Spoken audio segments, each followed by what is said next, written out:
Good morning, guys. Today I want to talk about soul resting. The first word is soul, our soul, and rest is to calm it down. Okay, I think to give you a big background, my normal energy, my normal soul vibration is very high. I move around. I do work in LA, Honolulu, Hawaii, and also Indonesia. Right, Indonesia, several towns, and the physical activities itself is quite hectic. Because of my physical condition, which I don't want to say it's at the tip-top condition, but allows me to go to these different places, I felt I was fine until the day on not January, June 7th, the night before that, something is off. I got checked in the hospital. It turned out after they ran the MRI that I needed an operation in part of my brain. So I did that, and that was June. Today is end of July. Soon will be August 7th. That'll be 2 months, right? 2 months recovery. So I'm in the recovery mode, but physically, there are things that are quite challenging, but there are also opportunities. But the most important aspects, before I go into detail, is the spiritual resting part, which is the soul resting, right? That all this time we are worried about what we need to do. We might be the head of the household, right? We have responsibilities, yeah, and because of that, we don't think about ourselves. And the concept of self-care, even though you see it on LinkedIn, you see it on YouTube, but yeah, the self-care is just making yourself happy or relax your body down. That's not self-care. Self-care is being selfish to yourself, right? And it becomes super apparent when you got something big like what I have right now. It's nothing small. So then you start thinking, hey, if you don't take this seriously, then you're going to go down because there's no other option, right? So because of that, we need to be very cognizant, very aware that we need to do all these things. But what is soul resting though, before I go on to the other points, right?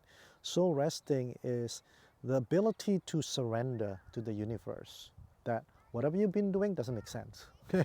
So stop, right? Stop and cut it off. And then you need to pivot. Pivot is changing direction, right? If you just say, yeah, I'm stopping, but I'm still here, and I just go left and right, it doesn't help. Yeah, you need to really pivot. And that pivot could be loss of job, right? Loss of your direct contacts with your friends and relatives and so forth. So you got to realize those, I call it interruptions, right? When you got a major illnesses, you got major interruption, right? Something that interrupt your day-to-day activities.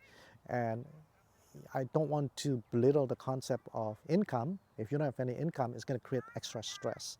Remember, guys, when your soul needs to rest, right, you cannot have distractions, right? You cannot have new stresses. Oh, how am I going to feed my family? Blah blah blah, right? So we need to be very very careful in our thoughts, making sure all the stress triggers are being minimized. Okay, so from the soul perspective, it's important for us, right, to get closer to the universe, the creator, if you want to call it, and then depending on your age group and your physical condition, then you may not have too much time to live, right? So the other challenges that I like to share with you is that there's three important concepts that people have been talking about. The concept of your quality of sleep, okay? And then the concept of your physical fitness and nutrients, the food that you take. Let's go, I'm not going to do it sequentially like that. I'm just going to start with the nutrients, right? The food that I've been taking. So fortunately, I have my son who is a coach, right? And he's a personal coach. I myself, self-professed, I'm a professional coach more than personal coach. That he's been telling me to eat healthier because that's his, his formula of success, right? So based on that, I have basically eliminated any fast food as much as I could, and then focusing on all the healthy food, whether it's healthy restaurants or eating at home. The idea is you don't eat fried food. You don't eat low quality food, right? And sometimes the difference between $10 and $15 looks like, okay, that's 50% from 10 to 15. But if the $5, the 50% can make you live longer, let's say 5 years, why not, right? So that's the concept of the restaurants. Now, of course, we all tend to be, attracted to the restaurants that we like, but a lot of the menu that we used to consume are not healthy, you know. Take, for example, fried noodle as an example. It's tasty, but it's not healthy, right? Fried rice, it is tasty, but it's not healthy. Or there are some fried rice which is healthier than others, but a lot of the food that we like tend to be not healthy. And the healthier one tends to be not so tasty. So how do we shift our mindset, right? Starting appreciating that the food that we should consume going forward should be healthier, so then we become a healthier person, if you will, right? So that's from nutrients perspective. The other thing is sometimes we go to restaurants, right? The food is so-so, but the ambiance is great. So we go to that restaurant to pay for the ambiance, not for the food itself, right? Food itself is, it's good, but more importantly is the ambience. So those are the areas that I like to cover quickly on the nutrients. Sleep, extremely important, extremely important. Part of my problems in the past 2 years, I've been operating in a different time zones, and a lot of time my sleep is about 4 hours, and then I get up and then sleep again. Anyway, very, very irregular. Let me repeat the word irregular. Irregular sleep will bring you to disaster, okay? Let me repeat, irregular sleep will bring you to disaster. Before I knew about these things, right? But I only knew it as maybe a warning, like the white rhino stuff, eventually it's gonna get me, but not now, I'm healthy. But no, it was my personal black swan, right?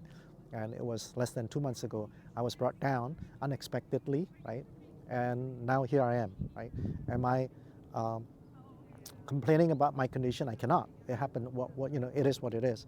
So that from sleep perspective, we have to maintain 8 hours, like continuous sleep under normal condition, right? So now because I'm in recovery, I've been sleeping around 9 p.m. and then getting up at 4 a.m. or 5 a.m.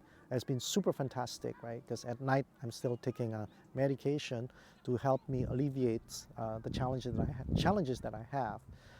So with that, in the morning, I don't take naps, right? Once I get up, I do my things. I have my therapy in the morning, and then I finish my activities towards the afternoon. Of course, this first 2 months, since my soul is still resting, I'm not too worried about KPIs, what I have accomplished so far, but I know that I've kept my mental energy busy, right? My emotional energy, trying to be in control in things by communicating it that people like me might be more sensitive on things. So I've been communicating to my family members. And then the last one is the concept of exercise. Like as you can see now, I'm in this park, beautiful park, Thomas Burton, with my son, and we've been walking this park. I just restarted again. Prior to my condition, I walk at least 3 miles a day, and I should be thankful that I did that. So then my recovery it should be faster, right? So to wrap it up, that the soul resting is very important. Whether you're super healthy or you're not healthy, doesn't matter, right? We need to rest our soul. And most people say, well, I go to church or I go to temple to rest my soul. Well, if you do that, hallelujah, that's good, right? But how many people actually, rest their soul when they go to these worship places? So we got to be very honest to ourselves that soul resting, very important. In my next video, I'm going to cover strategies on how to do specifically soul resting. Thank you. Have a nice day. Bye.